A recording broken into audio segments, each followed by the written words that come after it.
Good morning, girls. It's me out here with my hydrangeas again. I'll talk about those in just a second. But I wanted to say a couple things, a little health and wellness, both physical and spiritual encouragement. First of all, believe God to be who He says He is. Talk about that more in a second too. But believe your body when it tells you something.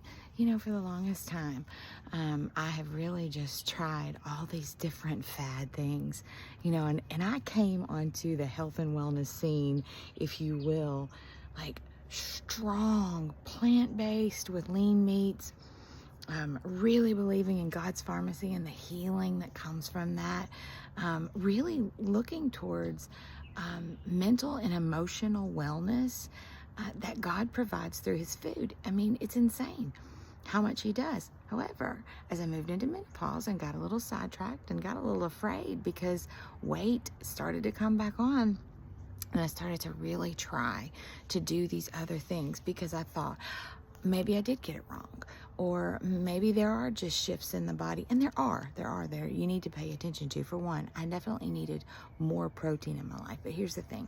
I started leaning into beef, never pork. I've just refused to do pork, and I tried to do chicken, but I already knew, particularly with chicken, that I have a sensitivity, not to eggs, but to chicken.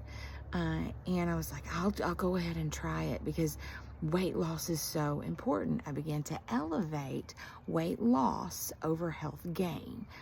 And then I was like, okay, the beef can come in.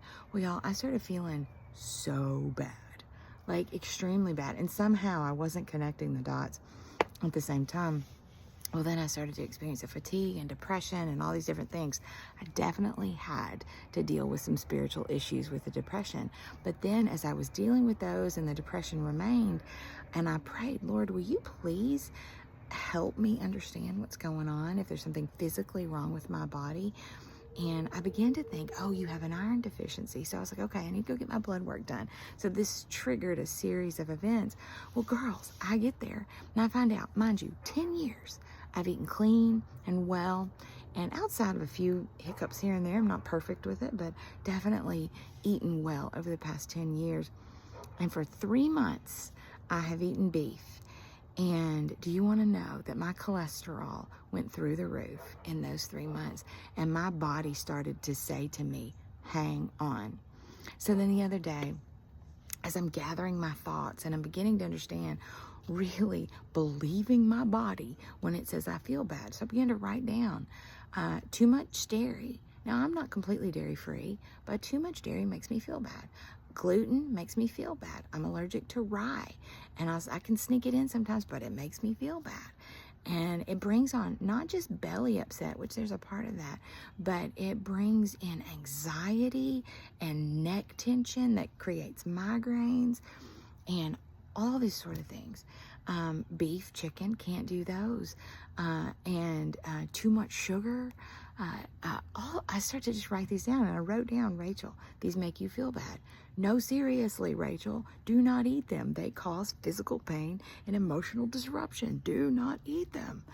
I had to have that strong talk with myself. I had to believe my body when it was telling me something. So, do you want to know that already in just 2 weeks of really buckling back down, taking out all those things, and I was really trying to hit that like 120 to 170 protein mark. I'm not going to be able to do that in my life. However, did you know how much protein is in shrimp? How much protein is in salmon? I'm allergic to tuna too, so I can't eat that. So but the Lord has simplified for me. Praise God. Praise God. It's making it so much easier when I believe my body simplifies and I just don't eat what I don't eat. And if I'm going to something at church that has food, I take food with me. If I go to something, with a family dinner that is not going to have what I need to eat, I take food with me. Who cares? I pull out my little green little cup Tupperware thing and I eat right out of it at the table. Nobody cares. And I walk away feeling good and not dealing with these things that are so difficult. So I challenge you. Believe your body. Now, let's move on. Believe God to be who He says He is. Y'all, there's something so miraculous about believing God to be a miracle worker, a promise keeper, and all of those things. But it's more important to believe him to be sovereign and good and to have a perfect plan. And that if he is not answering your prayers at the rate that you hope he is, that his no is as good as his yes, and his wait is as important as the no and the yes. And it's important for you to lean in and say, you, God, the creator of all of everything in the earth and under it belongs to you. So since you are him and I am yours, I'm going to wait with you. This is what he asked in the Garden of Gethsemane. He says, Mianat, stay with me. Do you realize that if there is something that you are weeping over, that he's weeping with you? But more importantly than learning how to ask Jesus to stay with you, how about you stay with him and go along the way? This is what I want to say to you about my hydrangeas. So look here. These right here, they are glorious. I have these on this side that are a limelight. And if you notice, though, when I showed them to you before, they were a light green. But the heat has come in and scorched them. And they turn in. This is what I love about these over here. They turn into this glorious rosy pink. Oh, my goodness. It's just divine. And you know what? They could never have turned that beautiful color without the heat. So, has the Lord got you in a wilderness, a desert, a valley, something, and there is heat all around you, or whatever you want to call it? It's just a struggle all around you, and you are fighting against it. But you can look back in other seasons of your life where you've experienced something similar, where it's just been so almost feeling oppressive. But then you know that you came out more glorious and beautiful on the other side than you ever could have been had you not been in it. Girl, stay there. And remember the verse that talks about that God will take us through the fire without being burned. He will take us through the water without being consumed.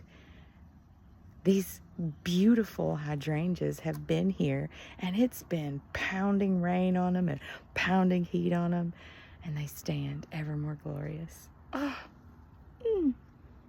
beauty of God in all creation, how they respond to his wondrous, glorious design. They don't have a choice, but you do. Read Romans 8. It'll tell you about it. God bless you, girls. Bye.